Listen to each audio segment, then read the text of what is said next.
Bismillahirrahmanirrahim. Assalamualaikum warahmatullahi wabarakatuh. Hai anak solih solihah, bagaimana kabarnya hari ini? Alhamdulillah, luar biasa. Belajar lagi, semangat lagi. Allahu Akbar. Nah, kali ini jumpa lagi bersama Bu Rahma, masih di pembelajaran tema 1, subtema 2. Kali ini kita masuki subtema 2 ya, tentang pertumbuhan dan perkembangan manusia. Anak-anak, hari ini kita akan melakukan 6 kegiatan pembelajaran. Kegiatan pembelajaran kita hari ini yang pertama, mengidentifikasi ciri-ciri pertumbuhan dan perkembangan manusia. Yang kedua, anak-anak belajar untuk menyusun pertanyaan untuk melakukan wawancara. Yang ketiga, anak-anak juga akan belajar menghitung penjumlahan ribuan dengan cara teknik menyimpan. Yang keempat, anak-anak juga akan belajar tentang menari gerak lambat menggunakan tangan. Dan yang terakhir, mengetahui perkembangan diri. Nah, untuk lebih lanjutnya, silakan simak video berikut. Pertumbuhan pada manusia ditandai dengan perubahan fisik berupa bertambahnya ukuran tubuh manusia. Dan masa pertumbuhan tidak bisa kembali lagi seperti semula. Contohnya, ukuran tubuh kita yang sekarang tidak bisa kembali lagi seperti saat kita masih bayi. Pertumbuhan manusia terjadi sejak di dalam kandungan. Setelah lahir, pertumbuhan manusia bertambah besar dari bayi hingga dewasa. Namun, setelah dewasa pertumbuhan manusia berhenti. Sedangkan perkembangan tidak bisa dilihat dengan ukuran tubuh ataupun timbangan. Perkembangan ditandai dengan proses menuju kedewasaan. Contohnya, bayi yang baru lahir hanya bisa menangis.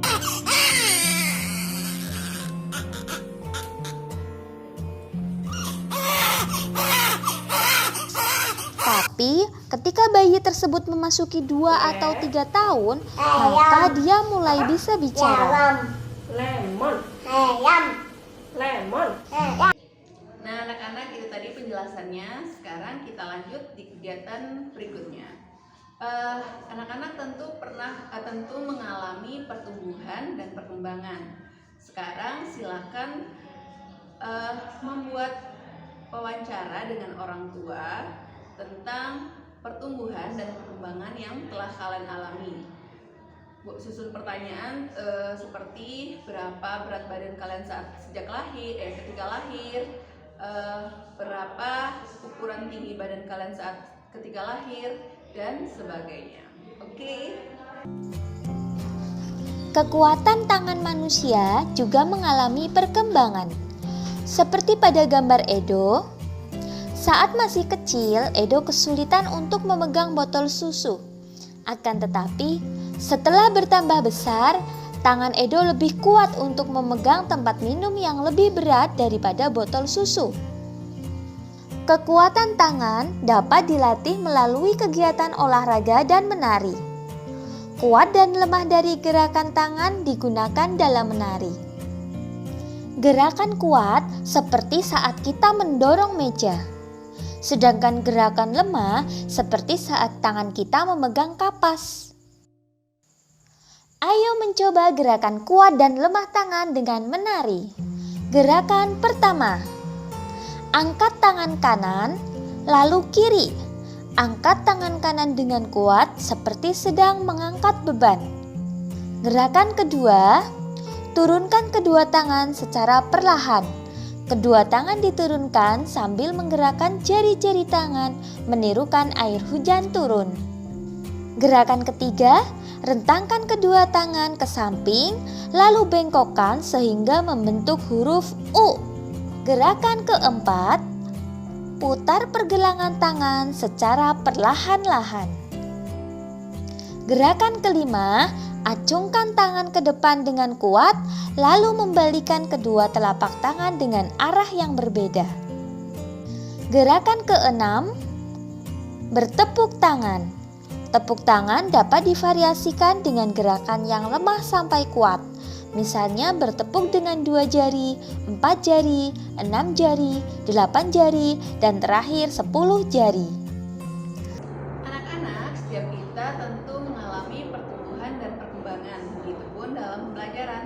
Ketika kelas 1, kalian belajar mengenal bilangan mulai dari 0, 1, bilangan satuan, puluhan, dan ratusan. Begitupun di kelas 2, kalian mengalami peningkatan, belajar tentang penjumlahan, pengurangan, perkalian, dan sebagainya. Nah, kali ini di kelas 3, kalian akan belajar tentang penjumlahan ribuan dengan teknik menyimpan. Penasaran bagaimana caranya? Sekarang silakan simak video pembelajaran berikut ini. Oke? Ayo kita coba pelajari penjumlahan bilangan ribuan menggunakan teknik menyimpan untuk meningkatkan pemahaman. Kakak contohkan 1200 ditambah 2900. Ingat, penulisannya dibuat sejajar sesuai dengan nilai tempatnya. Satuan sejajar dengan satuan, puluhan sejajar dengan puluhan, ratusan sejajar dengan ratusan, dan ribuan sejajar dengan ribuan. Oke, kita hitung bersama. 0 ditambah 0 hasilnya 0. 0 ditambah 0 hasilnya 0. Berikutnya 2 ditambah 9 hasilnya 11. Kita tulis satuannya, kita simpan puluhannya. Maka tulis satunya dan simpan yang satu lagi. 1 ditambah 1 ditambah 2. 1 ditambah 1, 2 ditambah 2, 4. Sehingga hasilnya adalah 4100. Berikutnya contoh yang kedua. 2465 ditambah 3208. Ingat, ditulis sejajar sesuai dengan nilai tempatnya. Satuan dengan satuan, puluhan dengan puluhan, ratusan dengan ratusan, dan ribuan dengan ribuan. 5 ditambah 8 hasilnya 13. Tulis satuannya dan simpan puluhannya. 13 berarti satuannya 3. Puluhannya 1, simpan satunya. 1 ditambah 6 ditambah 0, maka hasilnya 7. Lalu 4 ditambah 2 hasilnya 6. 2 ditambah 3 hasilnya 5. Maka hasil dari penjumlahan 2465 ditambah 3208 yaitu 5673. Oke adik-adik, untuk 3 soal berikutnya silakan adik-adik coba kerjakan secara mandiri. Apakah kalian mendapatkan informasi kapan kalian bisa merangkak dan berjalan?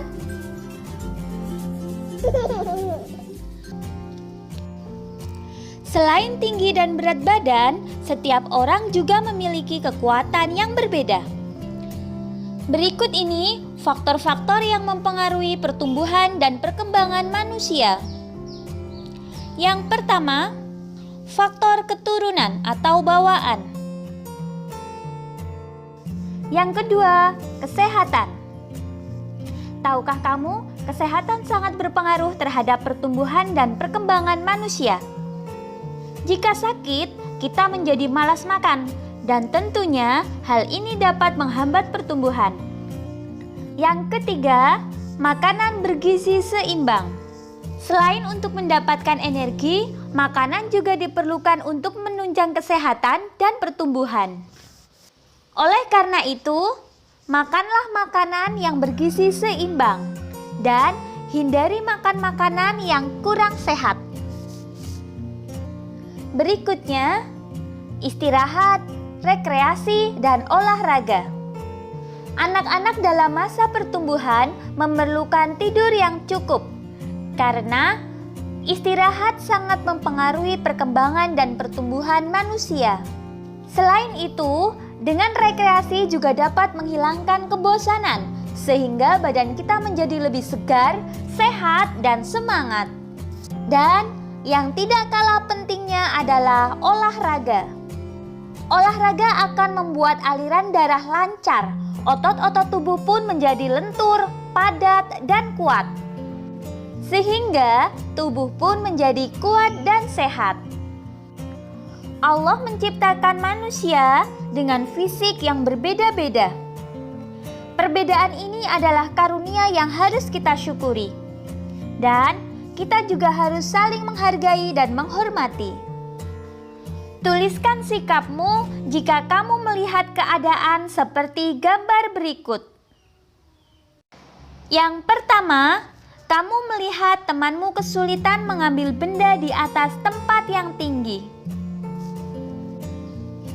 Yang kedua, kamu melihat temanmu kesulitan membawa barang bawaan.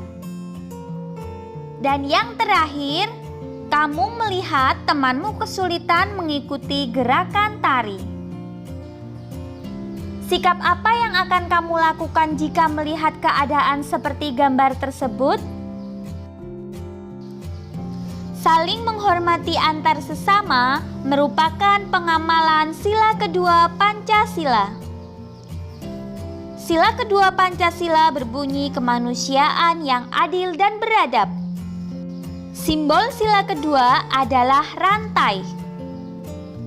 Lambang ini menunjukkan bahwa bangsa Indonesia sangat menjunjung tinggi nilai-nilai kemanusiaan, saling menghormati, saling menyayangi, dan juga memperlakukan manusia yang lainnya dengan baik. Baiklah anak-anak, itu tadi kegiatan pembelajaran kita pada hari ini. Nah, sebelum kita akhiri pembelajaran hari ini, semoga apa yang telah kita pelajari dapat bermanfaat untuk kita semua. Jangan lupa untuk selalu belajar dan berdoa. Sampai jumpa lagi di pembelajaran selanjutnya. Terima kasih. Wassalamualaikum warahmatullahi wabarakatuh. Dah.